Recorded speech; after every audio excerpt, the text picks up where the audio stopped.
All right, guys, thank you so much. We're doing another episode of our Kill Rationalism series. This will be episode 3 or 4, depending on how this ends up. And this will be about how rationalism affects America and American politics. Now, unfortunately, I'm going to have to give a disclaimer, and I think this one's a little necessary. We are going to be talking about politics here. I know that's always a contentious subject. Look, if you're cool, I'm cool.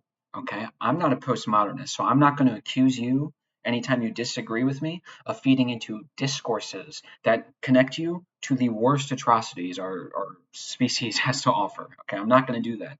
You guys have your own experiences, your own thoughts, your own values, your own information, your own knowledge, your own intelligence, your own soul. I am separate. So I'm not necessarily trying to convince you to agree with, every single thing that I believe. Um, so if you're cool, I'm cool. We're going to be getting into some of my opinions. If you disagree with them, that's all good. I'm sure your opinions are better than mine. Okay, but we're all cool here at the Idols of the Cave channel. Now, I'm going to try really, really hard not to interject any sort of shamelessly bipartisan, like Republican Democrat stuff. It might come up a little bit, but I'm really going to try hard not to interject like modern day politics in a micro sense. What we're going to be doing today is taking the bird's eye view and looking outwards and saying, oh, these are the big problems. So, the rationalism part of this episode where I get into the problems of our modern day contemporary culture, society, whatever you want to call it. Um, I think every single problem that I list individually is bad enough to warrant red alarms, just kind of blinking and saying, hey, this needs to be fixed immediately, or it's going to take everything down. And the fact that we have so many of them at this time is a little scary, but we're going to get into it. So, as this title says, America was built by rationality, but rationalism is what will destroy it. So, what do I mean by America was built by rationality? And this video is sort of expanding on my previous statements of rationalism destroying our civilization. I say that without hyperbole, without pretense, without any of that. I mean that sincerely, and this is why I believe it. So let's get into it. So why was America born from the discovery of rationality? So remember in the last video, we realized that rationality was born from the discovery of objectified space. So let's say I have my water bottle here and I have my mouse. There's space in between, right? I could stick my head through. There's space. The question then becomes, if this discovery acts as the foundation of our entire country, how do we interpret this space? One way to interpret this space is openness, which in political terms, that manifests as freedom. And by all historical standards, present moment excluded, Americans are easily the freest people on the whole, and the freest society in the history of our civilization, or in the history of our species.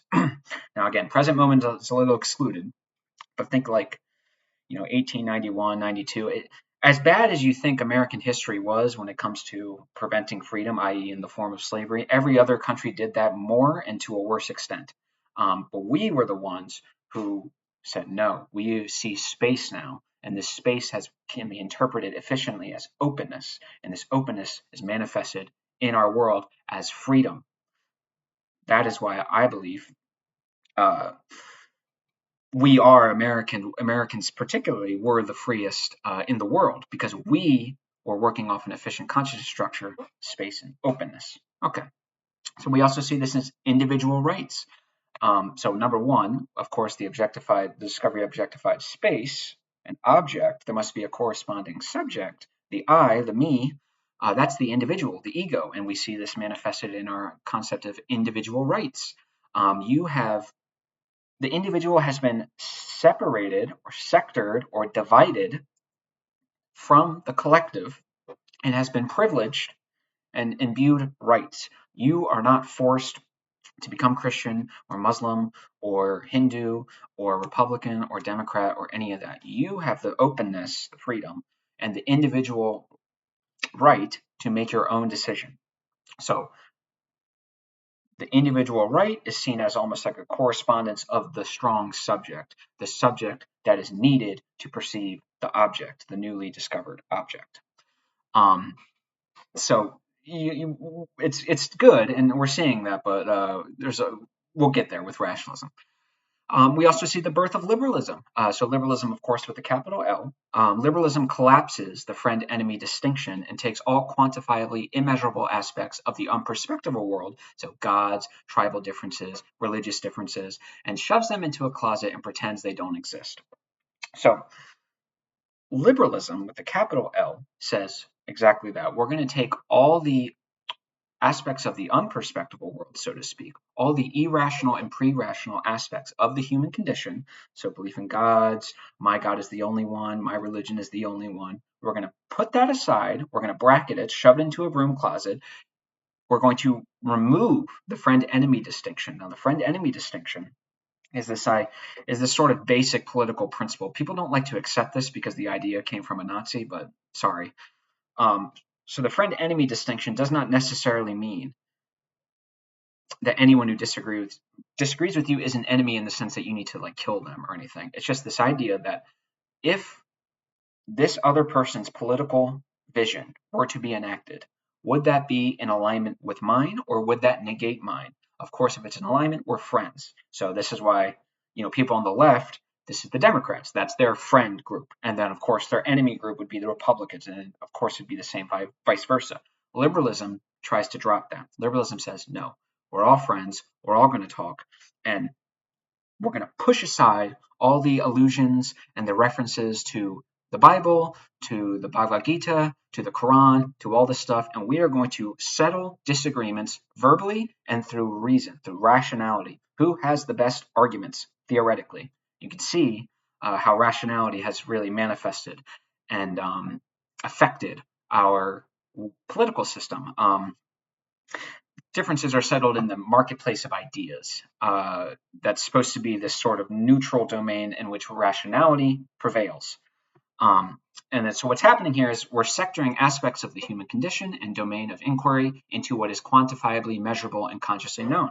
So when we take things like gods or even like emotion and instinct, and we're saying we're going to put that aside, that's all the quantifiably immeasurable aspects to us. And I think you can see where this is going in terms of rationalism. It's going to be a problem, but it shoves those aside and says, let's focus on the quantifiably measurable aspects, which is the realm and domain of rationality.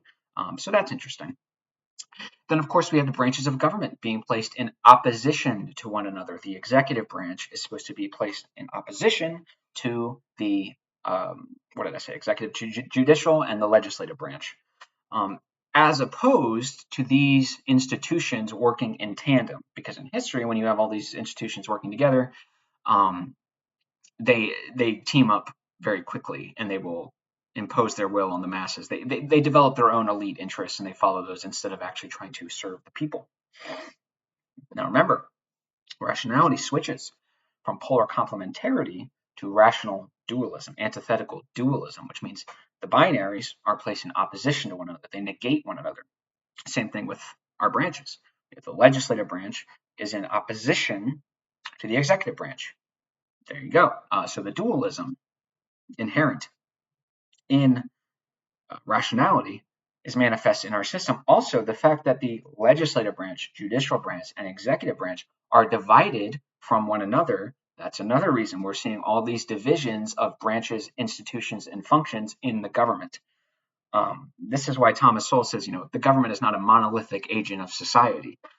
It is a powerful, centralized organization made up of different subsets, different constituencies, and because different government branches answer to different constituents, sometimes these government agencies actually compete against each other in terms of interests. So on one hand, you have government workers going to schools and telling people to stop smoking because it's bad for cancer. Or, yeah, it'll create cancer, and that's obviously bad for you. On the other hand, you have the government subsidizing tobacco farmers. So you got to understand, when you just advocate for the government to come in, it's not that simple. But there you go. They're dualistic, not complementary. Complementary, excuse me.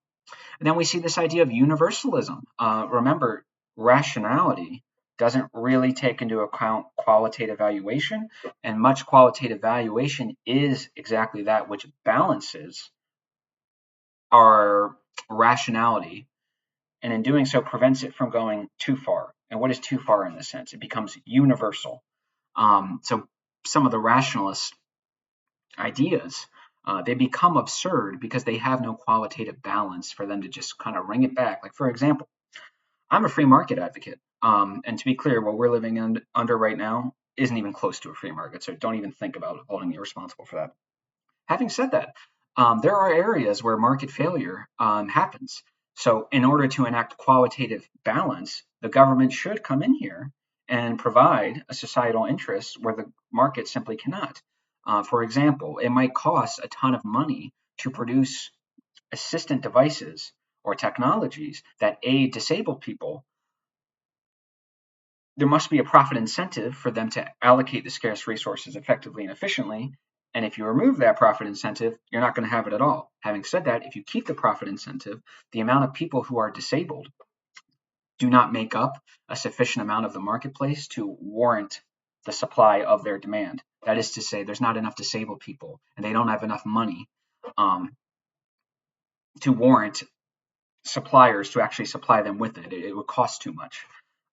So universalism, this idea that you take one good thing and you stretch it too far. And we're seeing this in modern days with this idea of globalism, where we're kind of imposing Western values in all these different countries, the liberal consensus kind of thing. Pretty interesting. And then the last point I have here is moral progress. Now, remember, with the strong subject, the strong I, the strong ego, now for the first time really in history, we have a strong sense of moral responsibility. And I do not think it is a shock that you see the moral gains that Martin Luther King made, the Civil Rights Act made, the anti racism. I don't want to use that. I don't mean that term in the Robin DiAngelo, Ibram X. Kendi way, but this sort of, hey, like, we're all human beings. We all deserve to be respected. I understand we're a little different, but it's really not that big of a deal. It should not warrant tribal violent conflicts.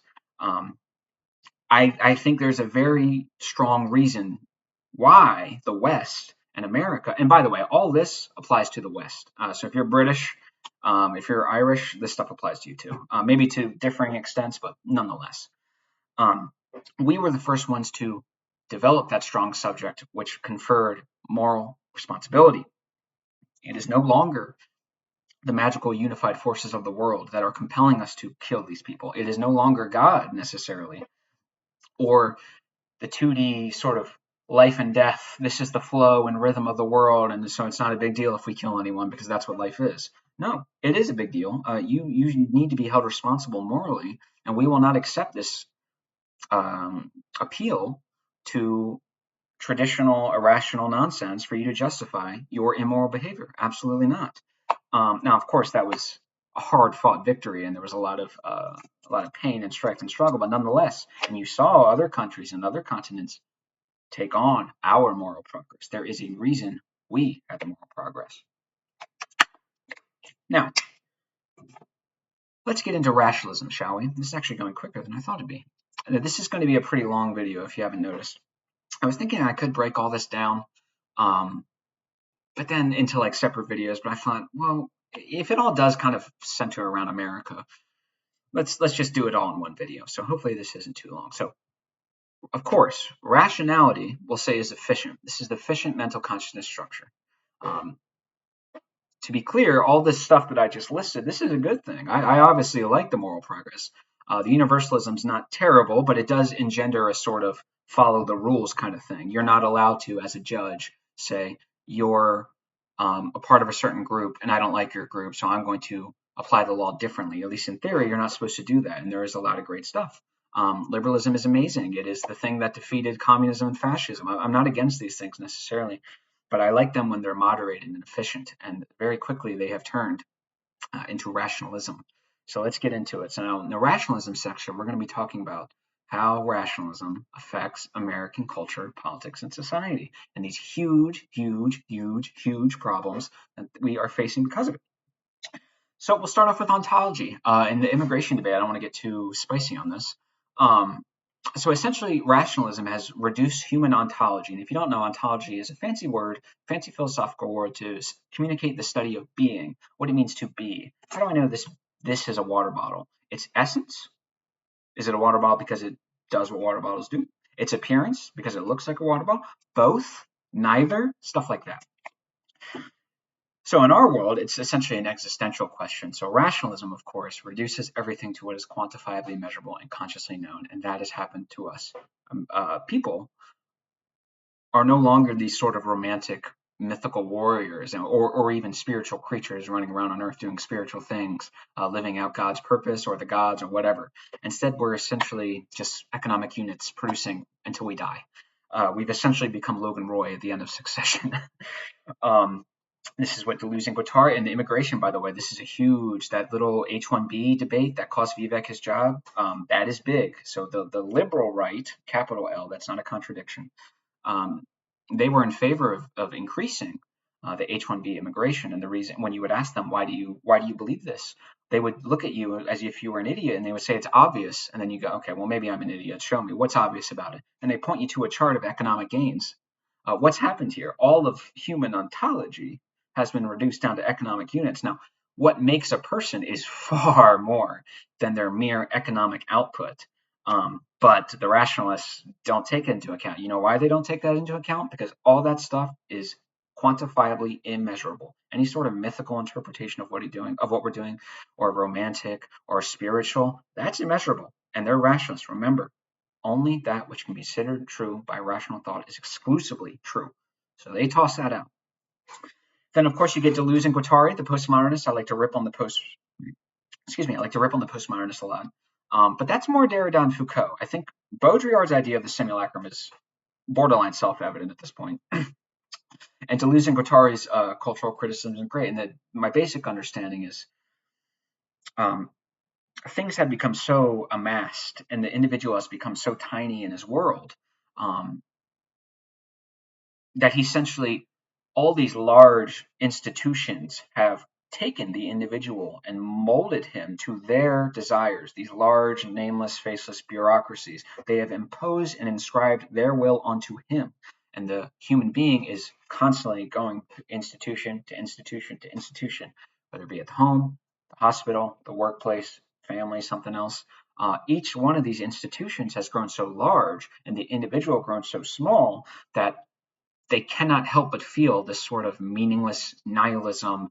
Again, I'm working just to die. I'm producing just to die. That sort of thing. um, there's a sort of subconscious nihilism and anxiety because of that. They have been completely their own desires, impulses, values has been so vetted out and filtered out in the process of forming a society. And then on top of that, you structure these impersonal institutions that impose themselves on the individual. The individual will always lose and they will always feel defeated, and that will always seep into the subconscious, so to speak. Another problem with our ontology, it's destroyed our place in the great chain of being. So this idea that there is a great chain of hierarchy of beings and their importance. So of course the god or gods would be up front, and then humans are always number two. And you get animals and plants and all that stuff. The great chain of being, something that confers meaning, and we'll be getting later into this. Um, what do you think? What do you think has been happened to it? We have reduced ourselves to what is quantifiably measurable and consciously known. That is, all we are is little more than an accidental offshoot of monkeys, of evolution. That is it. All, by the way, um, all as history has shown us that for better or worse, human beings are a creature that craves meaning, transcendent meaning, whether we like it or not. It just simply is. In history, there's just no getting around. I don't see how anyone could possibly deny that. And the problem is a lot of that meaning is conferred through processes that are quantifiably immeasurable. So engaging with art, engaging with spirituality, poetry, looking at a piece of grass like a poet and deriving the meaning of the entire cosmos. That's irrational, immeasurable nonsense, according to the rationalists. So that needs to be demoted. That's gone away. And we're seeing that with the great chain of being. There will be more implications of this. And this is funny. So not only are we just essentially these dumb apes The vegans tell us and remind us that we are no more useful than the common chicken. We are no superior than the common chicken. And we should actually sacrifice our well being for the common chicken.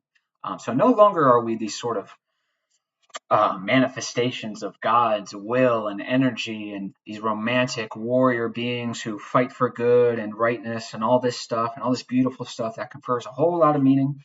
Instead, we are an ape, and an ape that is no better than the chicken, probably worse according to them. So that's how it's kind of affected our ontology, and that's huge. Again, a lot of this is attacking that which is quantifiably immeasurable and consciously known. Read a history book for more than 3 sentences, and you will see that the quantifiably immeasurable and consciously known or unknown dominates our lives. It dominates our lives. You cannot rationalize these away. It's going to lead into problems. Number two, we have marriage. This is a good one. Marriage nowadays, an institution of our species, a necessary prerequisite for any sort of success, whether it be just strictly in terms of populating or thriving in the world. Marriage has always been there, or at least since this evolution of consciousness has evolved. So marriage has been reduced down to just a contract signed between two rational actors. Why do you get married? Why do you sign this contract? You do it because of what doesn't happen, not what does. So the rationalists will tell you this is just a business contract you sign, the marriage, and the only reason you sign it is because you don't. They're going to show you a bunch of charts that say your child is going to be less successful. You are going to be less successful. I've heard rationalists describe it like throwing out the trash. You don't throw out the trash because you want to. You throw the trash out because you don't want what happens if you don't throw it out. You don't want what happens if you don't get married. I mean, my lord, people. I'm not exactly like a bleeding heart liberal romantic guy, but can we please introduce a little romance? We're allowed to be romantic about science. We're allowed to be romantic about math. We're allowed to be romantic about logic and rationality, but we're not allowed to be romantic about romance. We're not allowed to introduce romance in marriage. Quantifiably immeasurable, still powerful. Think of the love of your life. Think of the man or woman in your life who you would die for, and then have a rationalist come up to you and say, all this is a business contract. And all that love and stuff, yeah, that's just either doesn't exist, it's nonsense, or whatever, or it's just emotions that only evolve because people wanted to communicate. There's no other real purpose there. This unbelievably shallow sort of interpretation of what that is. So there's no respect for marriage for its own sake. Marriage because you actually love the person you're marrying, because you actually would give your life for them, because the pain that they will put you through is so massively outweighed by the love that you feel for them, the love that has inspired some of the greatest acts of sacrifice, of meaning, of purpose in the life. But according to the rationalists, it's all just emotions and neurons that are useless and get in the way of you thinking logically. So if the bond of marriage is this sort of brutally cold, business-like deal, I think you could probably guess that divorces are going to go up. Why do you think divorces go up? There's a bunch of reasons. I will grant you that. One of the big reasons is no one takes marriage seriously anymore. I don't know if it's because it's no longer attached to religion or what. They don't take their vows seriously anymore. When they say, I promise to you and God or whoever, they don't really care about it. It's just words to them. They don't actually care. They just do it because that's what you're supposed to do. And if you don't do it, your kid's going to be messed up. This is impossible to live with. I defy you to show me a period in history of a thriving civilization that completely eschewed marriage. And then, of course, when divorce goes up, the kids suffer, and then they get to project their problems that mommy and daddy gave them onto society, and they get to go shoot up a school. They get to go break laws. They get to not pay taxes. They get to do all these things. Not good. All right, we'll move on. Ethics. This is a big one. I might do a separate video on this. So rationality, of course, relies on what is quantifiably measurable and consciously known, and our moral contents are quantifiably immeasurable and consciously mostly known. We kind of know their feeling, but not their causes, right? So forgiveness, I cannot tangibly grab on to forgiveness, right? The content of our moral values are quantifiably immeasurable. They're kind of in here, right? So I think you can see where this is going. So in deploying the wrong mode of thought in this domain, rationality will never be able to reach definitive conclusions or arrive at definitive moral truths for two big reasons. One, it's trying to quantifiably measurable the immeasurable. That alone is enough to say not going to happen. Two, remember the triangle. 1, 2, 3, and then 3 becomes just the one binary in the next one. You are compelled to further divide. 1, 2, 3, 1, 2, 3, 1, 2, 3. You must keep going. This is why in math and in philosophy, you don't just stop at one discovery. You keep going. That's why all the whiteboards are completely filled to the brim with all these equations. They are compelled to keep dividing. So you'll never reach any sort of definitive moral truth or rationality for those two huge reasons. Excuse me.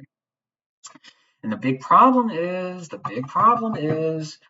if we stake it all on, as the rationalists do, they believe that which is considered true by rational thought is exclusively true. If we stake it all on this one mode of thought being able to answer these incredibly powerful and important and consequential questions, and it inevitably doesn't solve these problems, guess what? Moral nihilism has been injected. Now no one can justify anything ever. Anything is either this sort of Foucault, oh, it's all just power.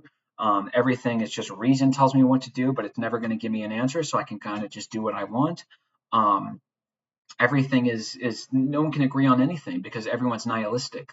They bet it all on one mode of thought to solve all these answers. It didn't. They're done. They're screwed. They have no problems. They are forced to commit further to rationality. They must keep digging, and they're simply never going to find it. It's now what they'll tell you is that if you don't do it objectively, then you'll really get moral nihilism because everything is subjective. I disagree. Number one, I don't think it's nihilistic because we're actually working with the grain. It's not nihilistic because at least we're acknowledging the world as it exists, and we can try to work with the grain. So we're not. It's not necessarily nihilism. We just have to find a different way of solving these things.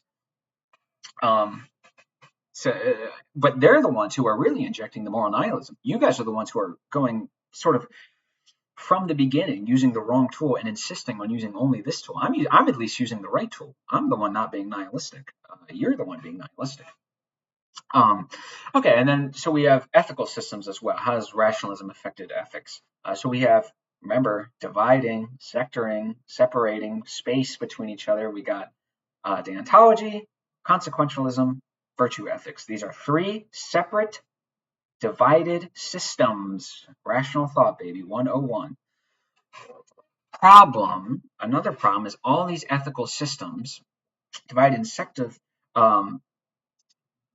all those systems that I just mentioned only can produce limited validity. So deontology gives you the knowledge of saying rules are important. There are going to be times where rules must be established and followed.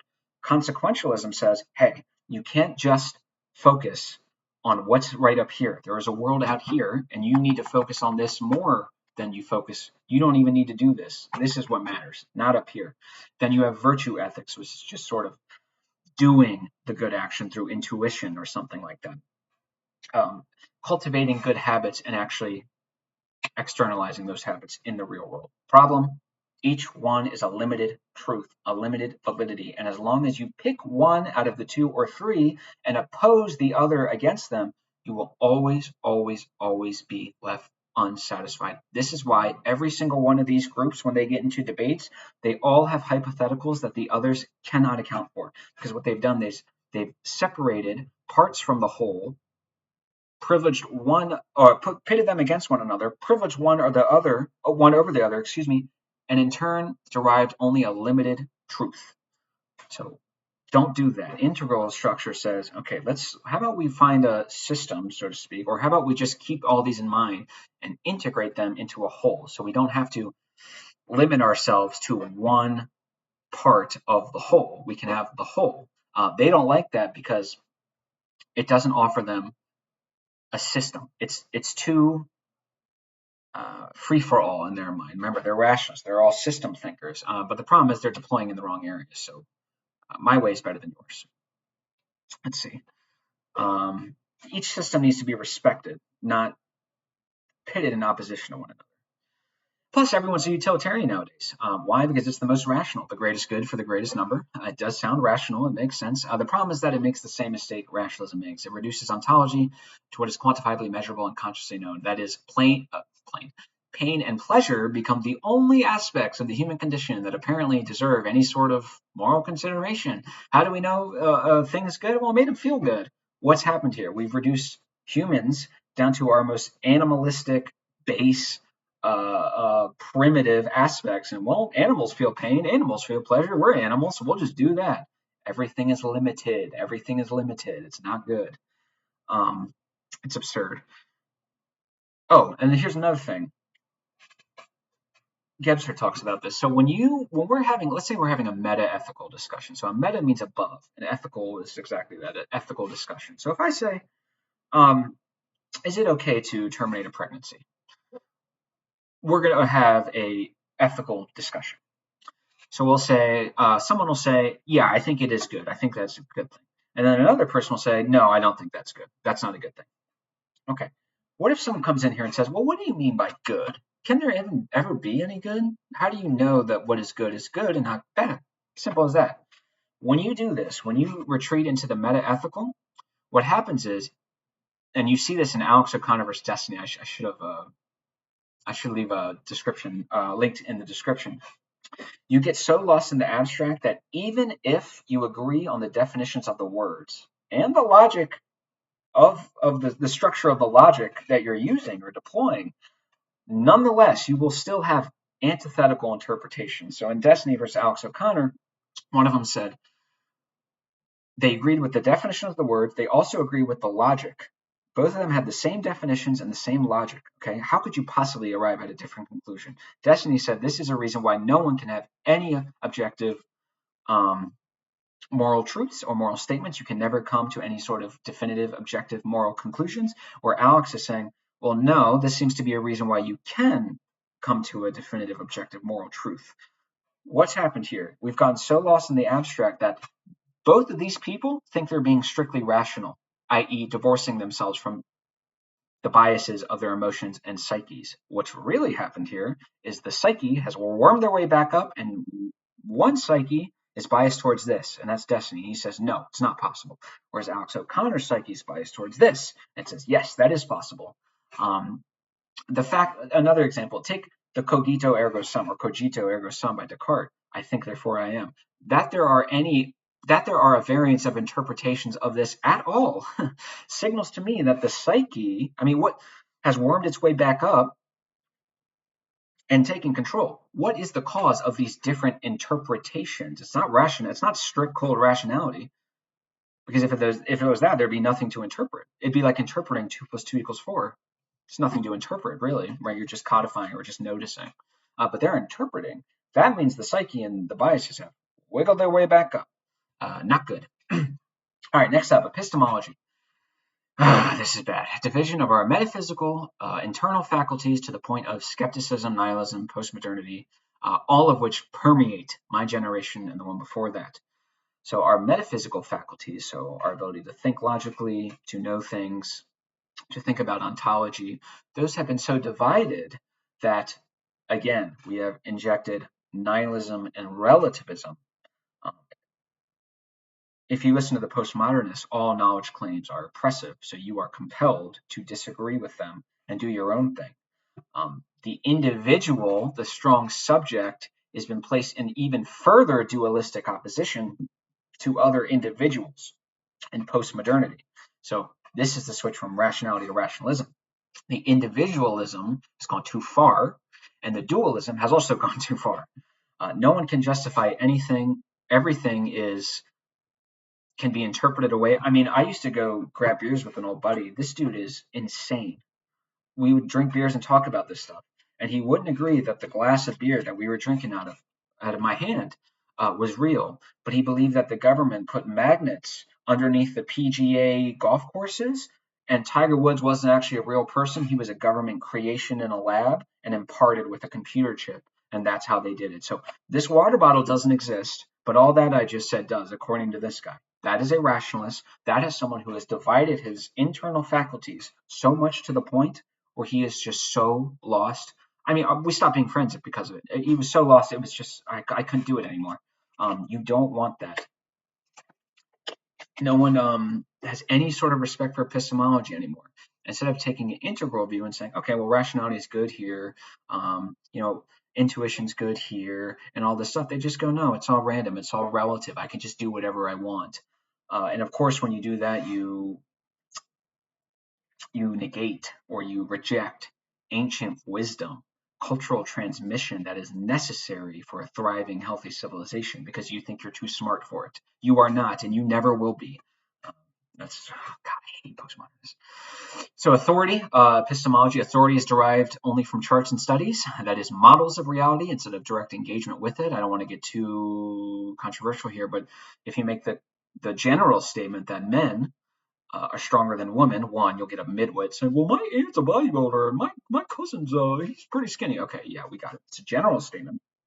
But if you say that in an online debate nowadays, they'll look at you with a straight face and they'll look at you as if you are the idiot. And they'll say, do you have like a chart justifying any of this? Do you have No, I don't. I actually have engagement with direct reality, and I've been doing it for 28 years, and it's always stayed the same. I don't need a chart to tell me my shin hurts. I don't need a chart to tell me that Cristiano Ronaldo would destroy if he ever played in a women's league. Um, it's just absurd. So models of reality have become more real than reality, i.e., Baudrillard's simulacrum. The copy of reality has become more real than reality itself. That is not good. And then there's no respect. There's no respect for the sniff test, so to speak. Let me give you an example. This one woman I was working with once, she said she was like 35 or whatever, and she goes, I've never heard a man, literally literally never heard a man. I mean that seriously. Never heard a man admit he was wrong. Not even just to her, but about anything ever. Something so absurd you can dismiss on its face. I don't need a chart. I don't need a study. That is absurd. If I made the exact same statement and just switched the roles, you would laugh me out of the building and you would be right to do so. But now, since no one actually has any respect for any of that stuff, everyone, my idiot, old moron comes in, well, how do you know? You weren't there. It's like, okay, dude, yeah, we got it. Epistemology is just all over the place. Everything is just destroyed. What's the problem there? Why did my coworker say that? Because he thinks I have to have some sort of hyper absolute certainty to make a basic obvious claim. Like that was absurd, that no man you've ever heard even just incidentally admit they were wrong about something. Why did he say, well, how do you know? Because he's saying you need to have some sort of absolute certainty. That's rationalism. You're never going to have it. You are compelled to divide further. Okay, another thing. So remember when I was saying about the models of reality, rationality establishes space between subject and object. So if I'm, let's say, studying politics, American politics is my object that I'm studying, I am distancing myself, removing the ego from direct engagement with the external world, and looking from the side and thinking, analyzing, right? Okay, this goes there, this goes that, this goes there. The problem is, it's the same problem that I said in other rationalist videos. When you retreat to the world of pure theory at the cost of detaching yourself from the external world, not only are you no longer able to really accurately analyze it because you're not getting in accurate sense data from the world, self-consciousness forms to the point where you can't get anything done. Now, in politics, you see this a lot. The right, the liberal right, they have been lost in their models of reality, their images, their reflections of reality, in which they retain this sort of liberal myth, the institutions working against each other, the politicians never taking more than what they give, right? That kind of thing. We have to follow the rules. That's the world they're living in, and that's a world that only happens in theory. In the external world, we've seen almost every institution weaponized and corrupted against a particular group, completely destroying the Constitution. I mean, don't even talk to me about the Constitution. The Constitution hasn't been a viable document since the 60s. For 60 years, there has been a side, so to speak, that has used the Constitution as toilet paper, either ignoring it, corrupting it, or weaponizing it. But according to these people who are lost in the world of theory, everything's fine. Everything's working how it's supposed to be. It doesn't matter that they try to throw a candidate in jail. It doesn't matter that the media is working with like politicians. No, that's not happening, everyone, because my myth, my model says this. So when you retreat to that world of pure theory, you are no longer existing in the world. You are existing in an image of the world. And just like the engineer who gets too lost in his theory, and then he tries to put his theory into practice and he realizes, oh, my machine isn't working. You do that too, but when you do it in politics, you're going to have far greater consequences. All right. Hyper-individualism. This is kind of obvious. Remember what I said about the subject, the I, the individual? We see this in individual rights. I think that's a great thing. Drugs, alcohol, lack of meaning and purpose, all products of a lack of connection to transcendence, are all prominent amongst my generation. So my generation, and I don't want to get depressing here, but I've lost like 7 friends to fentanyl. 7, 6, 5. One of them was one of my closest friends ever. None of these people have any meaning. There is no meaning. And remember what I said about the great chain of being? This is that effect. They'll never admit it because they're lost in their own world. They're too proud, but drugs, alcohol, and all this stuff derive from this lack of spiritual, transcendent connection, this lack of meaning. It is subconsciously manifesting in negative ways. You don't want to do that.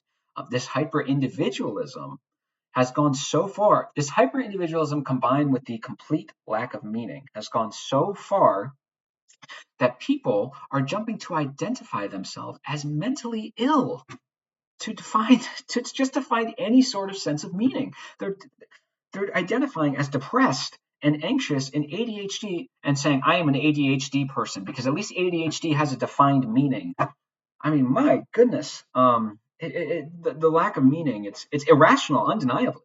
Or they'll identify as a frog. Frogs have meaning. They don't have meaning. They'll be a frog. They're frog self. They're frog gender. It's irrational. But the rationalists who like to sit from the sideline and scorn and mock them, you created this. You created that. And you feed them and you make them stronger and stronger because the more you pull down on the rationality, the more the irrationality comes up. You do not view these as polar complements in which both must be respected and balanced. You went down one way and then the other one comes up. The seesaw begins. Here's another point about the lack of meaning. Remember, we have my water bottle and we have my mouse. There's space here. Poke my head through it. Space. Remember earlier with rationality, efficient rationality, we interpreted this space as openness. But when rationality switches to rationalism, this space is reinterpreted as emptiness. And just in the same way that America was the freest, i.e., the most open civilization in the history of our species, we are also the most empty and spiritually detached in the history of our species. That is the switch from rationality, rationalism. Oh, and then of course hyper-individualism.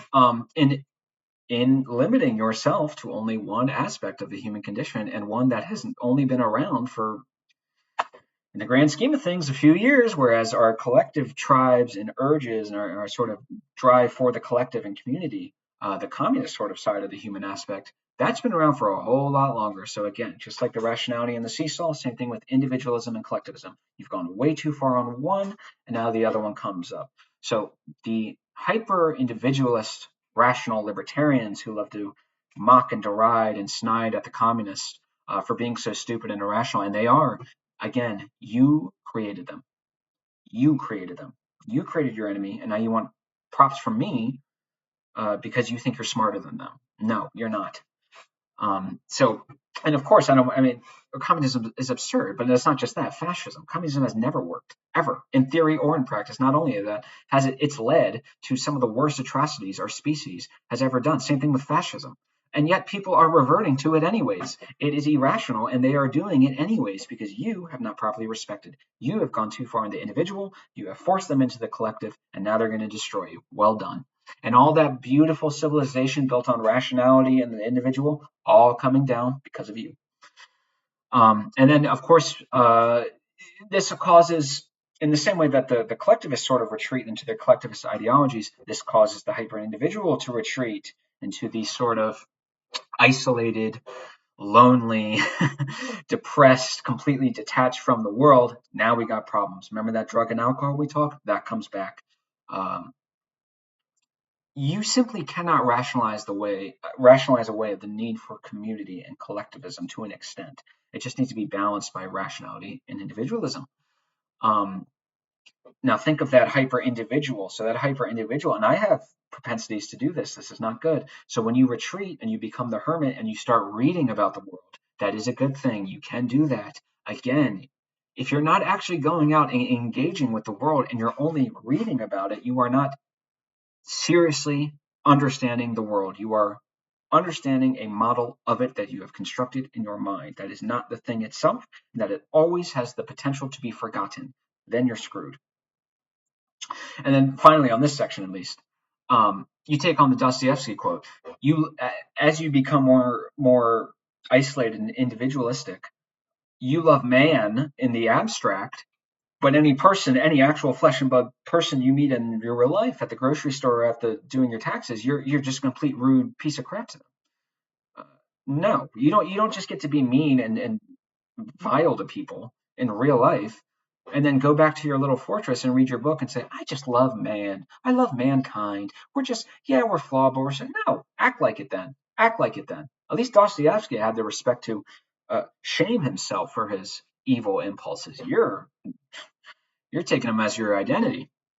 All right. And then I kind of already talked about this, but we talked about the birth of postmodernism. So the point about this is um, divisiveness. Now, the division inherent in rational thought, remember, the divisive quality is manifest in rational numbers 1, 2, 3, 4, 5, can be divided to 1.5, 1.6, 1.7, and you can obviously go to infinity, right? You can go to 1.000.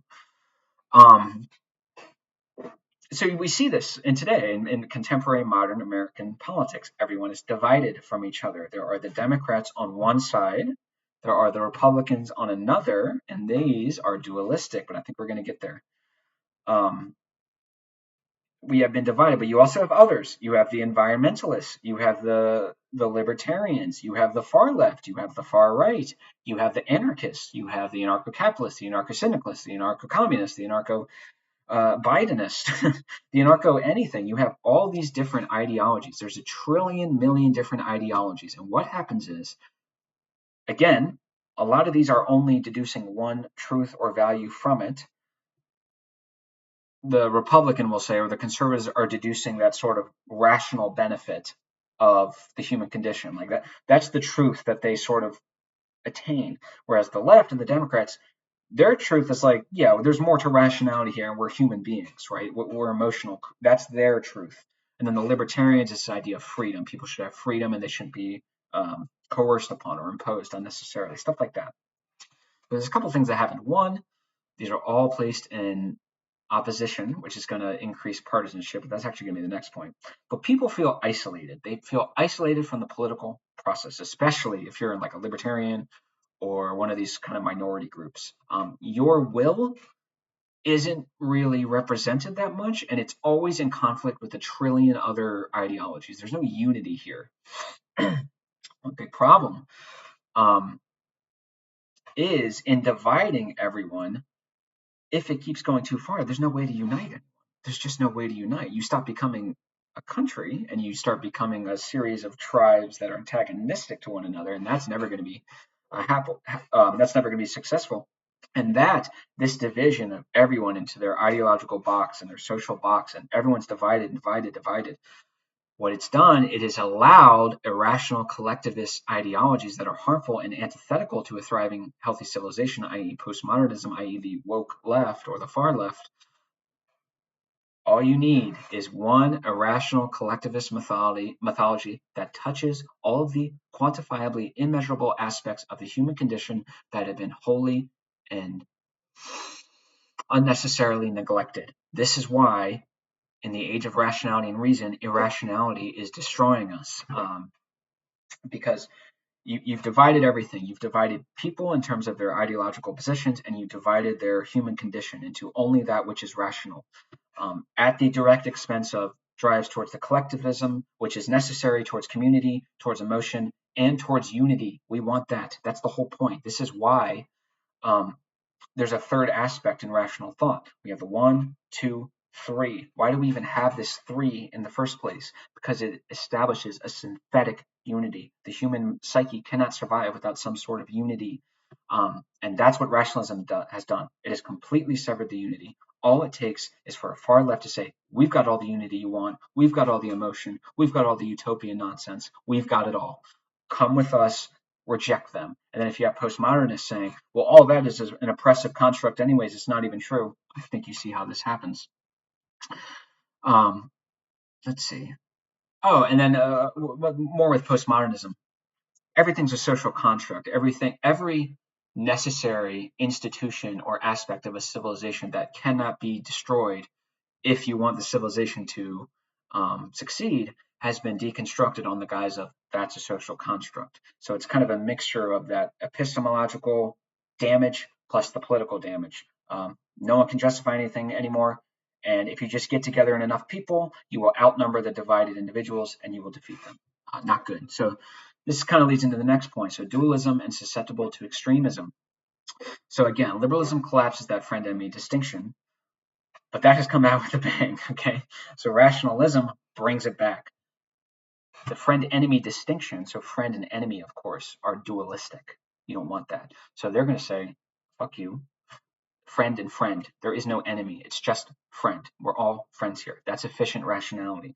When rationalism comes in and it goes too far, what do you think happens? It brings back that dualism and says, no, we are not friends. They are enemies. And if you agree with anything they say, you are an accessory in the destruction of all good and evil in this world. I mean, it sounds kind of over the top, but if you listen to like the far left and the far right, they do talk a lot about how the other side is inherently evil. Let's see. So it's come back with a bang, and the friend-enemy distinction has come back with a bang to the point where now you openly have politicians and respected political pundits saying, you need to attack them, like Maxine Waters saying, go harass them in the street, take their wigs off, run them out of restaurants. You have people on the left saying, we are an inherently and irredeemably racist country, and if it exists, it is a testament to evil, so we should burn it all down and replace it with nothing because it would be racist. On the right, you have the idea of this sort of religious interpretation, right? So they are good in the graces of God, and the far left communists, they're evil. They are Satan, and they know that because they praise Satan. So it's created this atmosphere. Now think of the left praising Satan. Why do they do that? Because the right praises God. So one side does something, the other does the opposite, causing the opposite, and then you get that sort of dialectical movement. And as things progress, we just come further and further and further and further apart. Anytime this happens in history, I don't want this to happen. I do not want this to happen. Anytime this happens in history, when you can't even be reasonable at all or just kind of show this basic respect, violence always comes. The dualism and the division, again, all of these problems I've listed on their own could be enough to warrant like red alarms ringing, but all of this combined is pretty bad. So I think we are at the last point here. All right, so we got religion and meaninglessness. Now, this is going to be maybe a controversial one because I'm not a religious person. I do not go to church. I do not pray necessarily. I don't do any of that stuff. But as Peter Sloterdijk reminds us, religion exists to bind a society and protect them from the tragedies and of real world events. So natural disasters, loss of children or family members, deathly disease, slavery, and from hostile ideologies. So religion is meant to bind, to protect, bind and protect from natural tragedies, like I just said, and to protect from hostile ideologies. Okay. And then Spengler, too, reminds us that all great civilizations were born from a preceding religion, whether it be the Sumerian, the Babylonian, or Sumerian, the Aztecs, the Romans, Western, Magian, Islamic, I think China as well. Every single one, if not a religion, there was some sort of group that valued a transcendent deity. Every single civilization. If you do not believe me, go check out John David Ebert's channel. He is not a Christian or anything, but he understands this. Every single one was born from a preceding religion. And as Spengler also reminds us, every time a civilization makes that turn from spiritual, religious matters to atheist, materialist, rational matters, where intensity is traded for extensity, civilization falls. And that's what's happening now. We are right on that Spangler timeline. Um, so not so we can see how this affects America. Instead of protecting us from, let's say, tragedies in the real world, we'll start with that. People no longer have ways to channel their guilt or channel their suffering. So instead, they create these kind of materialist religions like the far left, where climate change just kind of becomes God, and this sort of abstract earth becomes God. They have no healthy way, and even then, religion has a long history of unhealthy ways of channeling this. Let's not delude ourselves, of channeling these aspects of the human condition. So they channel it in unhealthy ways, in destructive ways, and we get absurd, irrational ideologies. And then, of course, it has not protected us from hostile ideologies, whether it be on the far left or now the incipient far right. Both of these are hostile to sort of America. One of them says that we're inherently and irredeemably racist. We are oppressive. And there's nothing you can do. Any knowledge claim made in this society is like white supremacy or something, and we just have to burn it all down. And they'll just tell you this. They'll tell you this, and they'll say the same thing for climate change. We need to destroy everything to save the earth. They will tell you this. This is a hostile ideology. They will openly admit it. They'll say, "Yeah, of course we're hostile." And then on the far right, you have this idea of, "Oh, well, if you're godless, then you're evil. If you're a woman, you need to go back to this sort of overly romanticized 18th century position. And if you disagree with this, we're going to destroy you." They're hostile too. Um, so it has left a vacuum where all these destructive, irrational, yet effective ideologies have filled and destroyed civilization. Not good. Now, let's talk about religion a little more. Now, of course, religion has been deconstructed because the sort of vanishing point, so to speak, the foundation of it, the reason you're even engaging in religious practices at all, is because you believe in a transcendent deity. Okay. Now, once that is deconstructed by the atheists, they are wrong. That is what the point of this entire series is about, and the Gebster series. They are using the wrong tool to deconstruct religion. The problem is, so I'm gonna just for the sake of argument, I'm gonna say yes, it is true that there is no God exists, and by true I mean true by rational means. And let's just pretend that that is actually true. It's what else is also true, as Peter Sloterdijk and Spengler remind us, that every healthy civilization not only was born from a preceding religion, but makes the turn towards decline precisely when they stray from that religious binding, from that religious value there or desire. Um, so ask a rationalist. Well, sure, I'll give you that it's God doesn't exist in theory and true. It's also true that religion prevents us from living in this sort of blood meridian, brutal genocide. Where I mean that sincerely. Some of the rationalists who have gone too far in the world of theory, they forgot what people are like without civilization. People are really have some bad. I mean, genocide, brutal torturing, scalping, assaults on women and children, murdering of children, all this terrible stuff. And if religion, in an external empirical sense, prevents that, and it's true that it does prevent that, well, then we have to ask, which truth should I privilege? Should I privilege the theoretical truth, or do I privilege the truth of the world, of the sort of external world? Me personally, I will always sacrifice precise theoretical certainty if it means that my mother isn't going to get her head blown off for some eggs so someone could feed their daughter. And I'm serious, that happens all the time. That happens all the time, or at least it did. It still does. It happens. You have to understand that. So just ask a rationalist next time. Be like, what truth do you mean?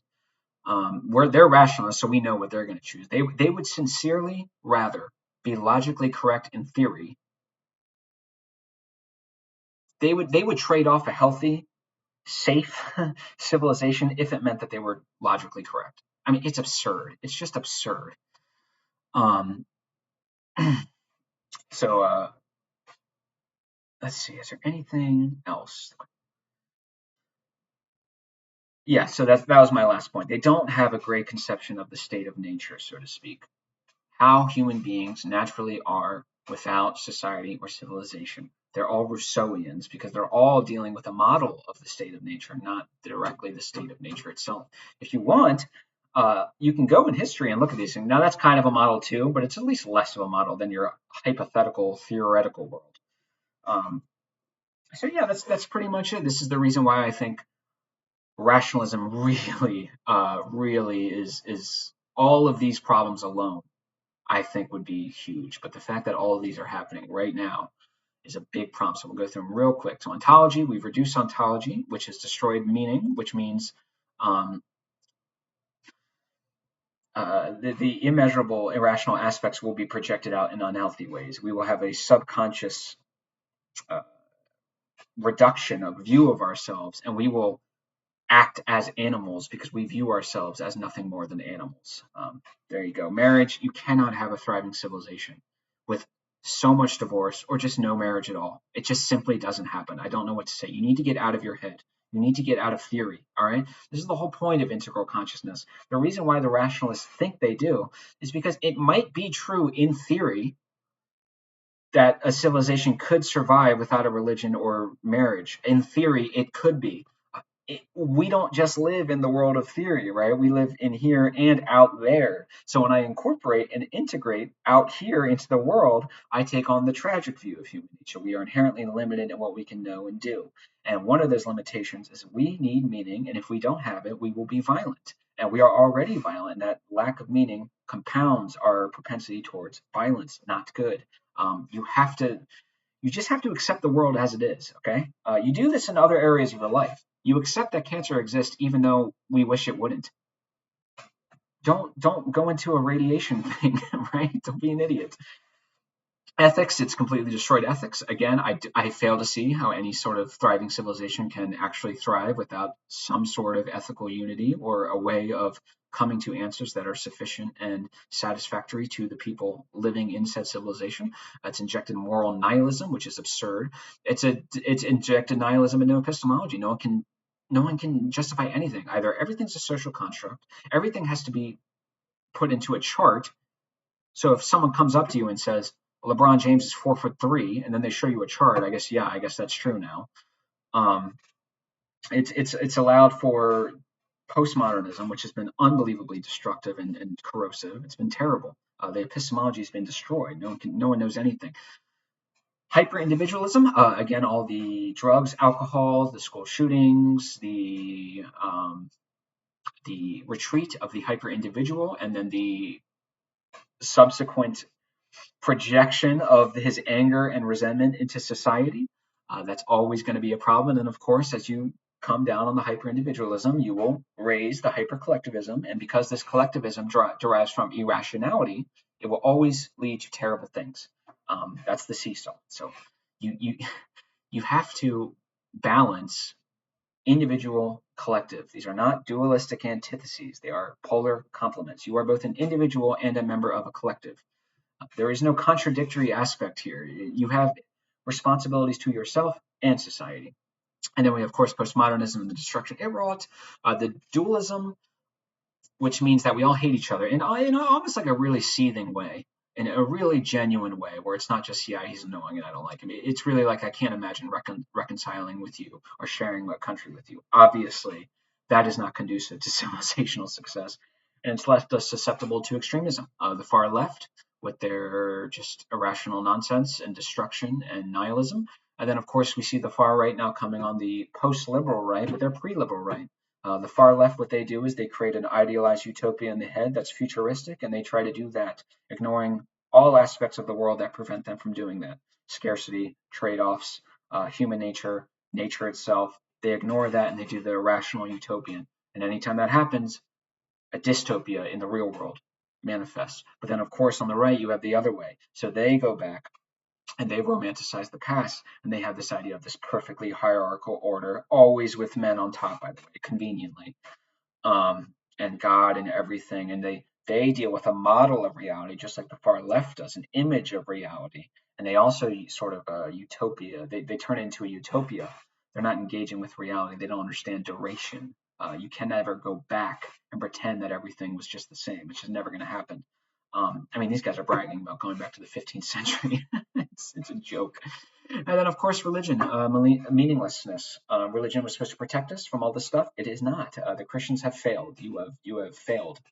You've let the atheists gain so much ground. It's destroyed us. You have not protected us from the tragedies of the real world, and you have not protected us from hostile ideologies.